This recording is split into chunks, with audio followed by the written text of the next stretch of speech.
Welcome to the deep dive. Today we are taking you straight to the Horn of Africa specifically, Djibouti and the Gulf of Aden. Mm, And this is a deep dive into a world that's, well, it's less like an international policy briefing and more like an explosive real-life thriller. it really is. We're unpacking a stack of sources centered on one of the most volatile places on Earth. It's this place where piracy, massive geopolitical military operations, ideological terror. And don't forget, an Oscar-winning documentary film crew. Exactly. They all converge in this terrifying, highly combustible mess. It's a convergence of extreme ambition and, deep-seated criminality. And it's all set in a location that is, frankly, indispensable to global commerce. Right. We're treating this narrative, which details this whole incident, as a factual briefing. It's a deep dive into ground zero, where government agents, private security operators, career criminals, and this incredibly strange cast of wealthy civilian players all just overlap. So our mission today is pretty clear. We want to quickly gain knowledge and understanding of the truth hidden inside this really intense narrative. Who are these bizarre, highly motivated characters? I mean, you've got everyone from jihadists to eccentric, champagne-fueled billionaires. And how did their overlapping missions lead to such catastrophic potential consequences in this tiny, crucial corner of the globe? What's so fascinating here is that the geopolitical stakes are incredibly high, even when the players seem entirely rogue or just, focused on personal gain. Yeah. We're looking at organized, ransoming crime colliding directly with ideological terrorism. And all of it is challenged by this very unique form of private, heavily armed intervention. So we really need to dissect the context first. We do, starting with the sheer scale of the threat that brought everyone to the Gulf of Aden in the first place. Let's unpack this crucial setting. Okay, let's start with the geography. The Gulf of Aden, it sounds like an exotic location, but for the global economy, it's a critical bottleneck, a necessity. It's an absolute non-negotiable choke point. It's the vital east-west passage. Right. You have to think of it as the funnel connecting the Suez Canal and the Red Sea to the vastness of the Indian Ocean. So everything has to go through there. Everything. Any ship traveling between Asia, the Middle East, and Europe or the Americas must pass through here. The maritime traffic is just astronomical. And the sources give us a number on that. They do. Approximately 20,000 merchant ships and oil tankers pass through that little strip of water annually. 20,000. Annually. So if this lane is compromised, global shipping it stalls. And the pirates at this time were capitalizing on that bottleneck with terrifying consistency. They weren't just active, they were stunningly effective. If you look at the statistics that are cited in the sources. Okay. The pirates had gone after about 100 ships, and critically, they succeeded in seizing 42 of them. Wow, 42. That's a success rate, a batting average, as one of the characters puts it, over 400. So they weren't just trying their luck. No, not at all. They weren't just throwing spaghetti at the wall. They were highly organized, highly motivated, and, crucially, had rapidly shifted their model. Let's talk about that shift in tactics, because it went from, petty theft to massive corporate-level extortion. Exactly. This was no longer about a few guys in a skiff stealing electronics or, cash from a crew. This had become sophisticated, high-value ransom operations managed by criminal syndicates on shore. Right. We hear about a Greek cargo ship going for a ransom of $2 million. Which is a huge payday. A massive payday by any criminal standard. But even that pales in comparison to the big scores. The most famous example detailed here is the Saudi tanker, the Syria Star. Yes. It was initially held for an astronomical demand of $25 million. $25 million. It eventually settled for $17 million. But that kind of money, it completely distorts the local economy and fuels this specific, visible culture of new wealth. And what we learn is that this culture of piracy had a very distinct style, didn't it? And it relied on a specific psychological mechanism for them to even attempt these basically suicidal missions. That's a key detail that really speaks to their audacity. The money they made fueled an immediate upgrade in lifestyle. Right. The gold trim. We hear about their preference for black Toyota SUVs with gold trim once they spent their loot. But the sources give us this truly unsettling insight into their state of mind during the actual seizures. Okay. They understood the sheer insanity of attacking a 1,000-foot oil tanker in a little fiberglass skiff. This is where the cultural aspect of chewing cot comes in. Correct. They relied on being heavily impaired. The sources describe it as being drunk, chewing cot, because they believed this altered state was necessary to even attempt these audacious seizures. So what is cot, exactly? It's a plant. It's native to the Horn of Africa and the Arabian Peninsula, and chewing its fresh leaves induces a mild euphoria, hyperactivity, and a loss of inhibition. It's essentially an amphetamine-like buzz. So it's a stimulant. A powerful one. And the pirates use this to bypass their own sense of self-preservation. The rationale was, literally, if we not drunk, what are we doing in a skiff and think we can seize an oil tanker? Wow. It was a required psychological tool for tactical recklessness. So while the world powers were trying to figure out how to stop this threat, we have a whole other group that decided, no, we need to capture this strange, deadly reality on film. Yep. And this is where we meet Dara, the Oscar-winning documentary filmmaker. Dara is the personification of high-stakes, ambitious storytelling. Her latest project, which was initially titled Modern Day Pirates, shifts focus. Right, it becomes about the place itself. Exactly. Yeah. It eventually suggests the working title should just be Djibouti. And that signals a wider focus on the whole geopolitical landscape, not just the action on the water. And she's traveling with a really fascinating sidekick, Xavier LeBo. Xavier is essential to her whole operation. He's described as her 6'6" black assistant. But he's so much more than a griff. He's the experience. He's the experience. At 72, he provides critical knowledge. He's a former seafarer who had gone through the Gulf of Aden 30, 40 times, counting both ways. So he knows these waters. He knows them intimately. Yeah. He is the steady hand managing their 30-foot trawler, the Buster. Which is described so well. It is, affectionately described as a cute little fat-ass boat, painted white with orange trim. It's a vessel that stands in stark contrast to the massive, sleek ships they're trying to document. Dara's initial approach to the subject matter is, well, it's crucial here. She initially sympathizes with the pirates' narrative. She does. The idea that they are modern-day Robin Hoods, reacting to foreign fishing fleets that decimated local marine life, thus forcing them into crime. Her entire premise for the film was built on understanding their grievance. But that sympathy, it just fractures instantly. When she sees the banner. When she sees a pirate skiff flying a banner that read, Elmore Leonard, which translates to death to Americans. Right. That shocking sight, the realization that this was not just economic desperation, but anti-Western ideological hatred. It causes her to lose all interest in their cause as victims. She sees the political shift right there. That moment also reinforces her core filmmaking philosophy. She doesn't want, what does she call them, drunkalogs. Precisely.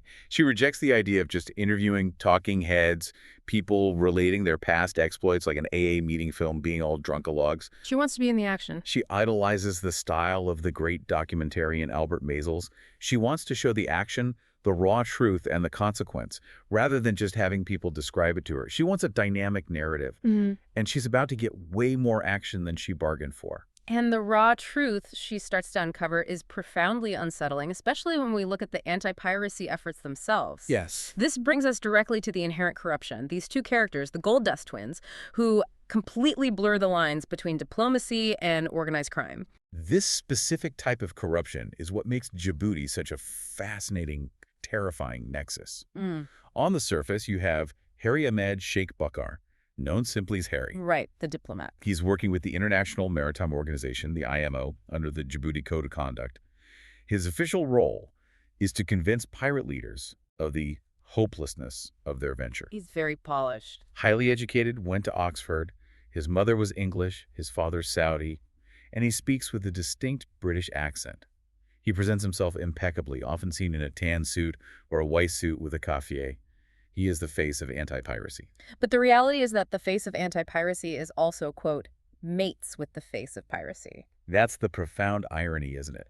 His counterpart is Idris Muhammad, a powerful pirate chief described as perhaps a quadroon. And he hosts these lavish parties in Ale, the pirate stronghold. Idris can appear quite refined, he even wears Harry's clothes sometimes. And he sarcastically refers to his armed men as his Coast Guard boys. And he's an arms dealer. Sells arms, moves money. And they are operating in tandem. They are the Gold Dust twins. So what exactly defines their symbiotic relationship? How does that work? Harry, the anti-piracy spokesman, supplied Idris, the pirate leader, with a massive arsenal. 400 Uzis. 400? Which he sourced through a contact in Tel Aviv. They are explicitly referred to as the gold dust twins because they're profiting off both the existence of piracy through ransoms and arms dealing and the attempts to solve it. Through diplomatic contracts, aid. Exactly, skimming aid. They ensure the problem persists, but remains manageable enough for them to be indispensable players on both sides. This is corruption at the highest, most cynical level of the local solution. It just makes you wonder how the pirates themselves internally rationalize what they're doing, knowing that their supposed diplomatic contacts are actually supplying their weapons. Well, we get a very clear look at that rationalization. Shamoun, who led the gang that took the massive Sirius Star, framed piracy as the evil solution when no other option remained. So it's a last resort narrative. It is. He argues that foreign navies protect the big ships hauling goods, but they fail to worry about the local fishing boats and the fishermen who are starving. He concludes, so they become our fish. They become our fish. It's an economic desperation framed as a moral necessity. A necessity created, ironically, by the corrupt political structure that Harry and Idris perpetuate. That framing is the perfect way to transition from state-sanctioned crime to private, unsanctioned war. Indeed. This brings us to a character whose motives are ideological and self-appointed, and whose firepower rivals any small naval vessel. We now enter the world of Billy Wynn. This man embodies extreme wealth and unregulated self-determination. So let's talk about Billy Wynn, Billy the Kid. He's pushing 50, sitting on a pile of old family money, and he spends his time cruising the world on his absurdly luxurious sailboat, the Pegaso. And the sources note the cost. Yeah. It's something like $35,000 per foot. $35,000 a foot. It's insane. He's addicted to champagne, and he's addicted to control. The Pegaso is more of a floating palace than a sailboat. He is the epitome of the rogue player. Someone whose wealth is so massive, it allows him to ignore every traditional boundary, whether it's legal, diplomatic, or moral. And this need for control, it extends to his personal life, specifically his companion, Helene. Yes. Helene, a model, she's close to 34 but claims to be in her 20s, and she's undergoing what can only be called a bizarre trial marriage. This detail is crucial to understanding Billy's character. It is. It is entirely transactional, but it's disguised as a romantic test. He requires her to be his little sailor for 4 months, testing her resolve. And if she passes? If she passes, she will become one of the 30th richest women in America. The inducement, a promise of $10 million in her account the day they marry. And the tests themselves are just hilariously degrading. They are. She has to endure seasickness, which the sources suggest she either fakes or tries to induce just by sticking her finger down her throat to quit the ordeal. And then there's the mopping. The sheer indignity of having to mop the fucking deck of a yacht that costs more than most small countries' budgets. This speaks volumes about Billy's belief system, doesn't it? People are disposable, relationships are contracts, and loyalty is purchased and tested through endurance. He demands complete submission to his world. A world driven by a deep well of anger and political paranoia. A very deep well. And his political views are extreme and highly inflammatory. The source material uses some very charged language to illustrate his ideology. And we must emphasize, as we always do, we are imparting the content of the sources here, not endorsing the viewpoints of the characters. But what did Billy believe? What did he say? Billy is portrayed as deeply xenophobic and politically charged. He expresses open contempt for what he refers to as Mohammedans. Right. And, critically, in reference to the political leadership of the U.S. at the time, he referred to President Obama using a specific crude racist slur. Which we won't repeat here. No. But this language, reported directly in the source material, is used to characterize a man operating with immense power and zero accountability, fueled by personal prejudice. He feels justified in taking the law into his own hands because, in his view, the existing institutions are weak and compromised. He hints at connections with the CIA, but he clarifies that he works outside of all the traditional rules and red tape. He does. He leverages his massive wealth to bribe informants in critical geopolitical choke points like Qatar and Djibouti. He's effectively creating his own private intelligence network. And his intervention is not subtle, nor is it cheap. His chosen weapon, fitting his persona, is an elephant gun. A Holland & Holland double-barrel rifle that fires 600 caliber Nitro Express rounds, valued at $135,000. This is a weapon designed to stop charging pachyderms. And he uses it aggressively on the sea. He acts as his own navy. Right. The sources detail him sinking one pirate boat entirely and crippling another by expertly blowing the powerful Yamaha engine right off the transom. It's effective, spectacular violence. But there's a weird complexity to his aggression. There is. He occasionally hesitates to kill the pirates, sometimes offering them large bribes instead. It suggests he values the performance of heroism and control over outright cold-blooded murder. We understand his entire worldview, and his reason for being in the Gulf of Aden is shaped by his reaction to one single famous incident, the Captain Phillips hijacking of the Maersk, Alabama. Absolutely. He watched the CNN coverage of Captain Phillips' capture by 4 pirates with an intense, almost maniacal focus. He interpreted Phillips not just as a victim, but as a potential hero, a martyr figure. And he was terrified the government would show weakness. He was. He saw the potential for the U.S. government to pay a ransom, which he vehemently opposed. He even compared the situation to General Jack D. Ripper from the classic film Dr. Strangelove. That's a highly revealing comparison. It is. Ripper, the paranoid general in the film, acts unilaterally to preserve what he believes are the nation's core values, obsessed with things like our precious bodily fluids. Right. Billy views Phillips through that same paranoid isolationist lens. He believes the government must respond with strength and deterrence, not negotiation. And when the Navy SEAL snipers executed the rescue, killing the 3 remaining pirates holding Phillips, Billy cheered the news wildly. Bing, bing, bing, a shot apiece, and the captain's free. To him, this proved his point. The immediate takeaway for U.S. policy was simple and powerful. Don't fuck with Americans. and this mindset is what drives him directly into the path of the next, much more catastrophic threat. A threat that dwarfs the scale of anything the Somali pirates had attempted before. The stakes just shifted from ransomed cargo and political stunts to global apocalyptic terror. Billy's private intelligence network has led him to obsess over the liquefied natural gas tanker Aphrodite. Let's talk about the sheer scale of this threat. The Aphrodite, formerly named Eureka, is a true behemoth. It is a massive 1,000-foot tanker valued at $250 million, a staggering piece of infrastructure. But its value pales in comparison to the danger it holds. It's the central time bomb of the story. And the cargo itself is the key element. Precisely. It carries 2,700 million cubic feet of natural gas. And we have to understand what LNG is and why it's different from crude oil. Okay. Liquefied natural gas is compressed and cooled to such a degree that it is far denser and, critically, far more volatile than traditional oil. The source repeatedly stresses that this gas is extremely combustible. The numbers describing the destructive potential are genuinely chilling. This is where we need to slow down and really absorb the implications. The calculations derived from the source material are horrifying. If that gas were ignited, the explosion could be 55 times more powerful than the bomb we dropped on Hiroshima. 55 times. To put that into real-world kinetic terms, a catastrophic release could melt steel within 1,000 feet due to the sheer heat intensity. And the potential for devastating a major metropolis is not theoretical in this narrative. No, it's highly specific. If the Aphrodite were to successfully make it to a U.S. port and detonate, it could effectively devastate a square mile of a city like Cleveland. Wow. And, in the context of the story's setting, if it detonated in or near Djibouti, a bustling port city, it would likely take out most of the country's infrastructure and population center.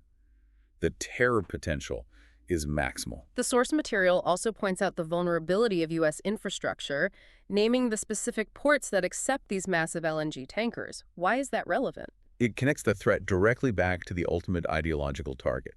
The U.S. has only 5 ports capable of accepting this type of tanker. Right. Everett, Massachusetts, Cove Point, Maryland, Elba Island, Georgia, Lake Charles, Louisiana, and the offshore Gateway Energy Bridge. Right. By targeting one of these, the terrorists could not only achieve massive casualties, but also cripple a critical component of U.S. energy independence and infrastructure. And Billy knows that this ship, which was previously captured and then quickly sold off by pirates, is now compromised. He does. It has an al-Qaeda cell aboard. Yes. The ship had been hijacked by common pirates and then quickly sold to Emirates Transport for a low sum, only $500,000, just to get it out of the pirate stronghold of Ale. So the pirates themselves knew something was wrong with it. They likely suspected the tanker was far more trouble than it was worth, perhaps sensing the volatility or the interest it was attracting. And among the crew, there are 2 key al-Qaeda operatives who joined the ship in Yemen. They are the only non-Filipino crew members besides the Egyptian captain. We need to analyze these 2 individuals because their identities are central to the whole conflict. First, Qasim al-Salah, known chillingly as Mr. Bones. Mr. Bones? He's portrayed as highly dangerous, a notorious pyromaniac and linked to massive terror attacks, including the Riyadh bombing that killed 9 Americans. So there's a bounty on his head? A big one. He's valued at a $5 million reward under the U.S. Rewards for Justice program.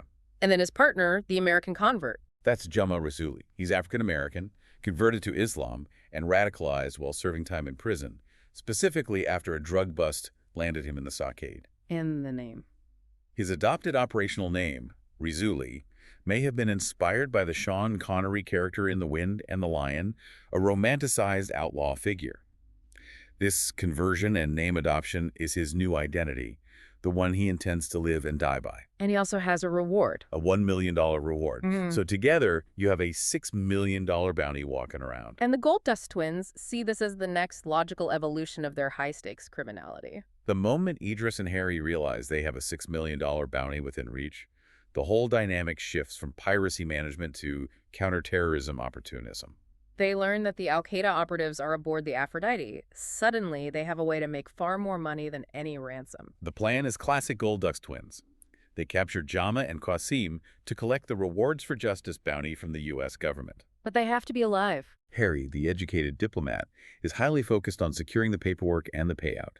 He insists the targets must be delivered alive to secure the full $6 million. Dead terrorists don't pay as well.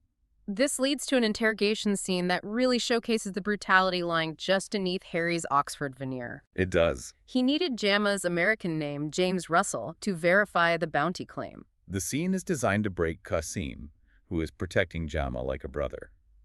To demonstrate his seriousness, Harry uses a Walther PPK pistol and executes the 3rd Saudi crew member, First Officer Dawad Dahir Suleiman. Execution style. Shoots him in the forehead. This is a shocking escalation, proving that Harry is fundamentally a criminal seeking profit, despite his IMO affiliation. Despite witnessing that brutality, Qasim remains loyal. He does. He views Jama as a true ideological brother and protects his real name to the bitter end. He only agrees to reveal the name upon their release in Djibouti, which forces Harry to calculate how to immediately recapture him. But Harry and Idris miscalculate Jama's paranoia and his preparedness. Big time.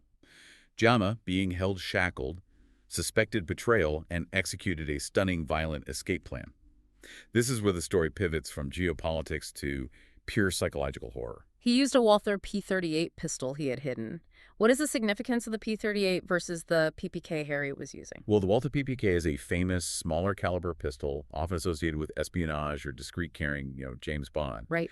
The Walther P38, however, is a larger, more powerful 9mm military sidearm, famously used by the German Army in WWII.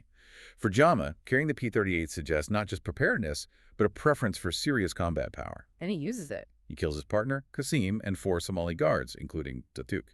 The killing of Qasim is later confirmed by the police chief, Ali Zahara. This act of fratricide is the absolute pivot point. Why kill Qasim, his ideological brother? This is the core psychological insight of the narrative. Jama realizes that his real name, James Russell, is his sole remaining liability.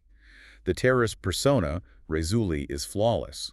But James Russell, the American drug offender who converted in prison, is a weakness that could be exploited by the U.S. government. And Qasim knew the real name. Qasim knew. Therefore, to preserve the persona, Jama must erase every single person who knew him as James Russell. This realization ignites a chilling, methodical murder spree driven entirely by identity paranoia. Completely. The first victim in this purge is someone from his past. Celeste Tamain, an Ethiopian prostitute and a former lover of Jama's who was set up by Idris. Jama seeks her out specifically to test her memory. He needs to know if she remembers. He forces her to say his real name, James Russell. When she confirms she remembers, he shoots her in the brain with the Walther P38, shoving the barrel down her throat. This is an act of total elimination, not just murder. He is wiping his past clean. The next step is adopting a new future. He needs camouflage and resources. This brings into Hunter Newhouse, a wealthy, naive American shipping intern. Jama befriends him at Club Zuzu, manipulates him, and confirms that Hunter knows his real name, James Russell. Hunter is a perfect Mark Wealthy, trusting, and a clean slate. And Jama kills Hunter and steals his life. He kills him, ties a 20-inch TV, the only heavy object he could manage in the moment, to his legs, and dumps him in the bay. He then performs a total identity theft. Everything. He steals Hunter's clothes, including a distinctive brown university t-shirt, his silver BMW convertible, and $6,300 in cash. Gemma Rizzoli disappears, and Hunter, the collegiate American, is born. This stolen identity provides the perfect camouflage, even allowing him to blend in with U.S. military personnel later. But before that, he has to deal with the most immediate threat to his new identity. Billy Wynn's ace investigator. That's Buck Beathards, the former Navy SEAL hired specifically by Billy to find James Russell. Buck is highly skilled and poses an existential threat to Gemma, and he tracks him down to El Mucha. The confrontation between the professional soldier and the radicalized criminal is brief but lethal. It is. Buck attempts to bring him in, offering him a choice between arrest for the homicides or turning him over to U.S. authorities. In the ensuing standoff, Gemma uses a classic move. He throws his bag as a distraction, draws the Walther P-38, and shoots Buck twice in the gut and the chest. And then he covers his tracks. To eliminate all trace evidence, he steals Buck's ID and sets Buster, the trawler he had stolen from the Djibouti Marine Yard, killing Ubu Khalid, in the process to get it on fire. And the resulting police investigation is confused by the very evidence Gemma intended to destroy. The fire creates a perfect layer of misdirection. When the authorities examine the wreckage, they identify the body as a white guy who looked like a colored man where the fire burned him. Unbelievable. The final layer of misdirection is set. Gian Rizzoli has murdered every ghost from his past, stolen a future, and is now ready to complete his ideological mission. With Gemma now loose, camouflaged, and highly lethal, the focus shifts back to the primary target, the Aphrodite. Billy Wynn, fueled by champagne and paranoia, is convinced the tanker is a terror decoy and decides he must sink the $250 million ship himself before it reaches Djibouti. Billy views this as his personal moment of heroism, fulfilling his General Jack D. Ripper fantasies. His plan is audacious. Use his Donzi speedboat and that massive 600 caliber nitro express rifle to penetrate the 5 LNG tanks and spark a catastrophic explosion. And they all head out to the island. He, Helene, Dara, and Xavier head to El Mucha, completely unaware that Gemma is already hiding there. Billy's drinking heavily, right? This introduces a massive variable of risk to his heroism. He's drinking champagne freely, but he insists he's a dead shot even with a glow on. However, Helene throws the true risk into stark relief when she tells Dara she knows Billy can't hit shit when he's drunk. So this whole plan is resting on a drunk guy with an elephant gun. Billy's self-appointed mission, which could incinerate most of Djibouti, rests on the extremely unreliable combination of massive weaponry and severe alcohol impairment. Meanwhile, Gemma is nearby. Having murdered Buck and set the Buster on fire, he realizes he has to act immediately to avoid capture or detection. His focus returns to the objective that Qasim had provided him. Qasim had given him a specific, crucial, and very real-sounding phone number, 44208-748-1599. And this number is the trigger. This number was the detonator linked to C4 explosives placed deep in the Aphrodite's hold. The moment of convergence. Gemma finds high ground on El Mucha and, using the stolen cell phone from Hunter Newhouse, dials the number. This is the moment where the personal vendettas, the professional filming, the eccentric billionaire's war, and the ideological terror plot intersect with maximum destructive force. The LNG tanker Aphrodite explodes. The source material describes a terrific thundering boom and an instant massive fire. Given the sheer volatility of the LNG, the explosion is immediate and overwhelming. Billy's private war has been preempted by the terrorists' planned attack. Billy, despite his earlier recklessness, reacts immediately and decisively when Helene is injured in the blast. His immediate sober response is to grab Helene's separated shoulder and yank it back into its socket. Ooh. A moment of intense, raw action that Dara, the documentarian, manages to film, capturing his instantaneous transition from eccentric drinker to decisive protector. And he uses that to create a cover story. He does. He uses his bullhorn to claim they have an injured woman aboard. This fabricated emergency is his immediate cover story, allowing him to evade the patrol boats that are now frantically sweeping the area after the explosion. And Gemma's escape is as cynical as his earlier murders. He burns the stolen Buster completely to destroy Buck's body and all evidence linking him to the stolen boat. He then swims to shore and joins a group of U.S. Army personnel who are deployed on El Mucha. And they just think he's one of them. Crucially, they mistake him for a fellow operative, perhaps CIA or specialized military, because he's wearing the distinctive Brown University t-shirt and has the confidence to introduce himself as Hunter, the identity he stole from his victim. He successfully weaponizes his camouflage. With the Aphrodite destroyed and Gemma slipping away, the official response kicks in back in Djibouti. It does. Suzanne Schmidt, the CIA station chief, begins the investigation. and briefs Dara on the confirmed terror links of Qasim and Jama. Suzanne's perspective offers a critical counterpoint to Billy Wynn's actions, doesn't it? It does. She admits that Billy had provided information to the CIA via email, but she highlights the immense, frustrating bureaucracy of the U.S. system. Right. She contrasts that inertia with the sheer power of wealth and disregard for red tape that allowed Billy to act, even if eccentrically, while the government struggled to coordinate. And Dara and Xavier play a vital role in cleaning up the mess. They do, providing essential facts to the police chief, Ali Zahara.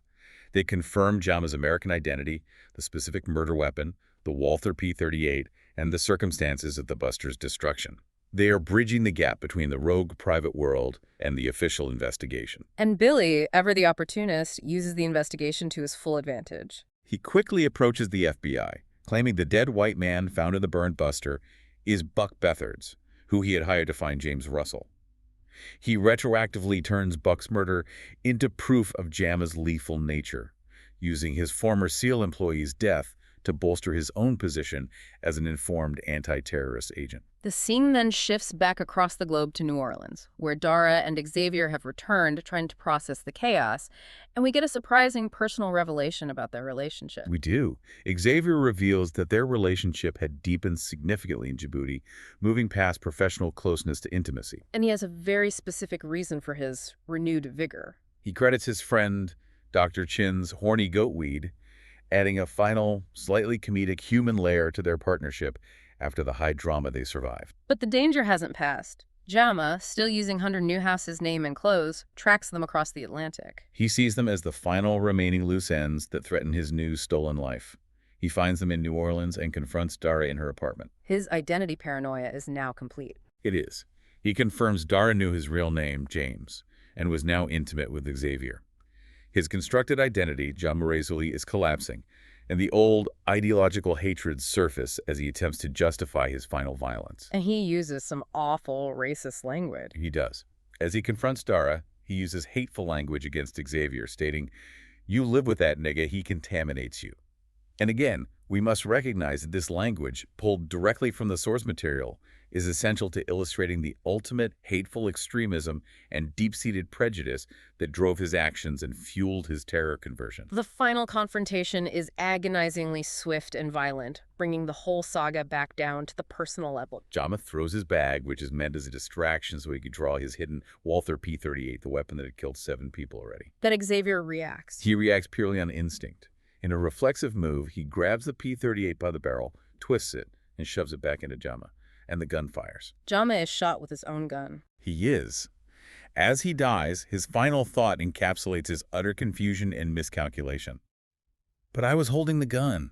He dies confused, believing he was in control right up until the last moment. And Xavier provides the final chilling epitaph. He does.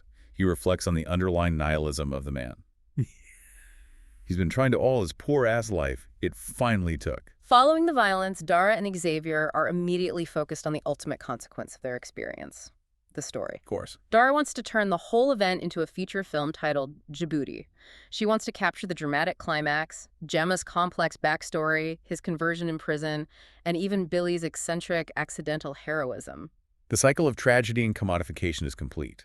Simultaneously, Billy and Helene, now calling herself Muffy, have returned to Texas. And they're getting married. Helene is recovering from her separated shoulder, but confirms she will marry Billy, and they are actively casting the movie based on their adventures, agreeing that Will Smith should play Jama. So a high-stakes, real-world tragedy is instantly consumed and repurposed by Hollywood ambition and ego. Instantly. This entire deep dive reveals an astonishing, almost unbelievable complexity woven into a single, high-stakes event in a place most people couldn't find on a map. It really does. We saw high seas robbery blur seamlessly into global terrorism, countered not by a streamlined diplomatic machine, but by cynical criminals like the Gold Dust twins, frustrated bureaucratic agents, and utterly eccentric billionaires. And all of this chaos culminated in self-destruction and assassination rooted in one man's paranoia. The most crucial detail for us, the learners in this deep dive, is the profound, lethal power of identity in this narrative. Absolutely. Jama, or James Russell, built his entire terrorist persona around a chosen name, Razuli, and his chosen ideology. He felt utterly compelled to murder every single person who knew his civilian American past. That past, the identity he tried to shed, was his greatest vulnerability. It was the ghost that ultimately hunted him down. This raises an important question that lingers long after the final shot is fired, and it's something for you to mull over. Was Jama primarily an ideological warrior dedicated to al-Qaeda, or was he, as Xavier suggested in his final line, simply a fucked up man who loved the sound of firing guns, whose chosen identity merely provided a sophisticated excuse for his violence? What does it truly take to permanently shed an old life and assume a new, violent persona? And how vulnerable does that chosen identity remain to the ghosts of the past? That is the lasting complexity of Djibouti.